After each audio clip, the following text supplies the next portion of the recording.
पश्चिम बंगाल की राजनीति से इस वक्त सबसे बड़ा राजनीतिक भूचाल देखने को मिल रहा है। बता दें कि टीएमसी के भीतर शुरू हुआ बगावत का सिलसिला अब विधानसभा से निकलकर संसद तक पहुंच गया है। दावा किया जा रहा है कि टीएमसी के करीब 20 सांसदों ने लोकसभा अध्यक्ष ओम बिरला को पत्र लिखकर संसद में अलग समूह के तौर पर मान्यता और अलग बैठने की व्यवस्था की मांग कर दी। यह घटनाक्रम को मुख्यमंत्री ममता बनर्जी और पार्टी के राष्ट्रीय महासचिव अभिषेक बनर्जी के लिए अब तक का सबसे बड़ा राजनीतिक झटका माना जा रहा है। बता दें कि सबसे ज्यादा चर्चा जिस नाम को लेकर हो रही है वह है सयानी घोष। बंगाल की चर्चित अभिनेत्री, गायिका और जादवपुर से लोकसभा सांसद सयानी घोष का नाम भी उन सांसदों में शामिल बताया जा रहा है जिन्होंने कथित तौर पर इस पत्र पर हस्ताक्षर किए हैं। यही दावा पूरी तरीके से सही साबित होता है तो ये टीएमसी नेतृत्व के लिए बहुत बड़ा झटका होगा, क्योंकि सयानी घोष को पार्टी का प्रमुख युवा चेहरा माना जाता रहा है।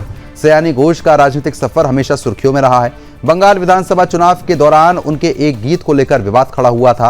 विपक्षी दलों खासकर बीजेपी ने उस वक्त टीएमसी और ममता बनर्जी पर मुस्लिम तुष्टीकरण के आरोप लगाए थे। उस विवाद के बाद सयानी घोष लगातार बीजेपी के निशाने पर रही और बीजेपी नेताओं के खिलाफ आक्रामक बयान देती हुई दिखाई दी। इतना ही नहीं, चुनावी मंचों से सयानी घोष ने बीजेपी और उनके नेताओं पर कई बार तीखे हमले भी किए। उनका एक बयान काफी चर्चित हुआ था जिसमें उन्होंने ये कहा कि वे अपना राजनीतिक चरित्र नहीं बदलेंगी और किसी दबाव में झुकने वाली नहीं है। बता दें कि उस वक्त बीजेपी ने उनके बयान को लेकर कड़ी आपत्ति भी जता दी थी, लेकिन अब राजनीतिक परिस्थितियां बदल रही हैं।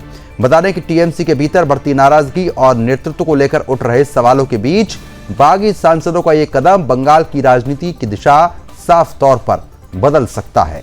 बागी खेमे का दावा है कि उन्होंने जनता के जनादेश को देखते हुए एनडीए के साथ राजनीतिक तालमेल बनाने का फैसला किया।